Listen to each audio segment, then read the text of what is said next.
right, hello wine drinking people. Time for more of what I've had to drink yesterday. Our first visit from Arte Vino.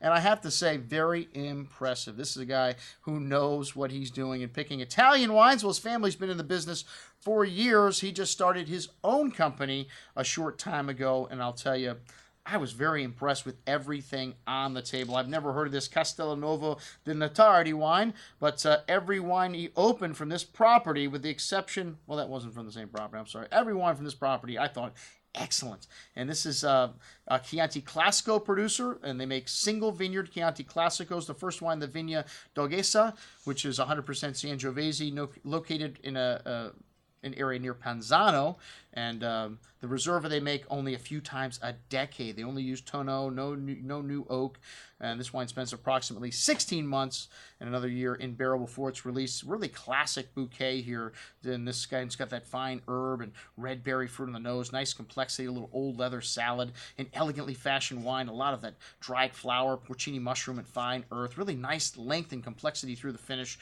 Good freshness here as well. Excellent juice at $34.50. This 2012 Chianti Classico Vigna Doggesa. Very impressive. All right, next up, the Chianti Classico Reserva 2011. A great vintage for Chianti, and the vineyards here at 560 meters above sea level. This wine's aged for 30 months, and they do use new Tonneau here.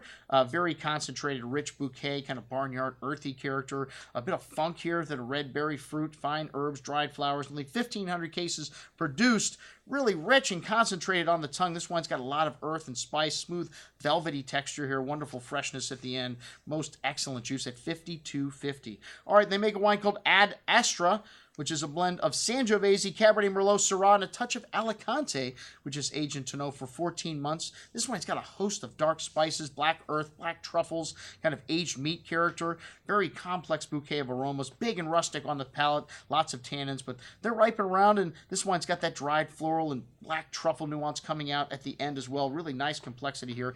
Excellent juice at $30. All right, and then the Nectar Day, which this wine's a blend of Cabernet Merlot, Syrah, Petit Verdot, and a little Alicante Boucher. I guess this is like the reserve version, and aged for 24 months. Only 3,500 bottles produced here in this case, and big bouquet here, earth, roasted meats, dark spices, truffle-like earth notes, blackberry fruit, dried herbs. Really big on the palate as well. This wine's got a firm hand of tannins, but a lot of acidity and everything else to match that earth and spice character through the finish. Most excellent juice at $67.50. And then the one wine I just did not get.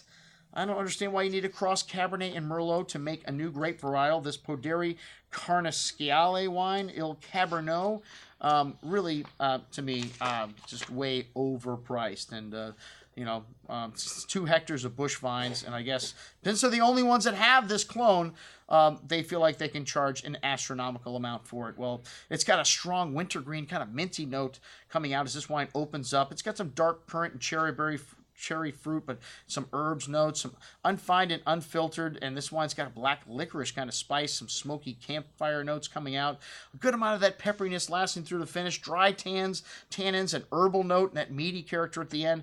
I mean, this wine just not for me. I thought it was good, but again, for $300 and something for a Magnum, hoo-ah.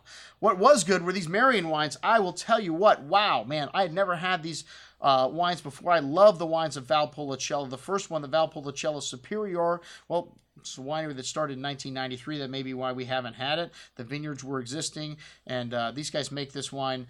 They actually dry a little bit of the fruit for the Valpolicella. Well, I don't have that in my notes, but I'm pretty sure that's what he said. This wine showing a nice richness, a mix of wildflowers, herbs, and that clay-like minerality that you get from the wines of Valpolicella. Smoky, meaty notes also to the red berry fruit. They make 25,000 bottles of this wine, of the 5 wines that they produce, so small producer. This wine's got fine and silky tannins on the tongue, an array of spice and dried flowers, nice freshness and balance to the finish here. Excellent juice here. All right, and then the 2011 Cabernet from the Veneto. Cabernet.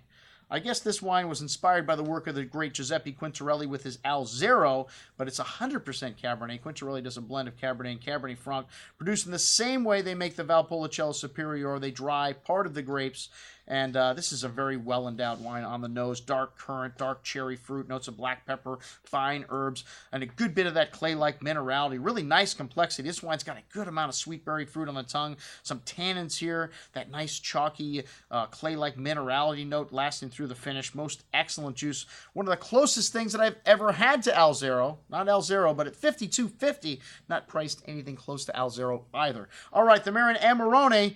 And these grapes are dried for 5 months, which is quite long. And they use some new barrels here. An array of wild flowers, dried cherries, plums. Really rich and complex. This wine's got a lovely exotic kind of green tea and wild gamey note to the finish, to the nose there. Big and chewy on the tongue, ripe brown tannins. This wine's got a lot of sweet berry fruit, a firm hand of acidity, balancing things out though.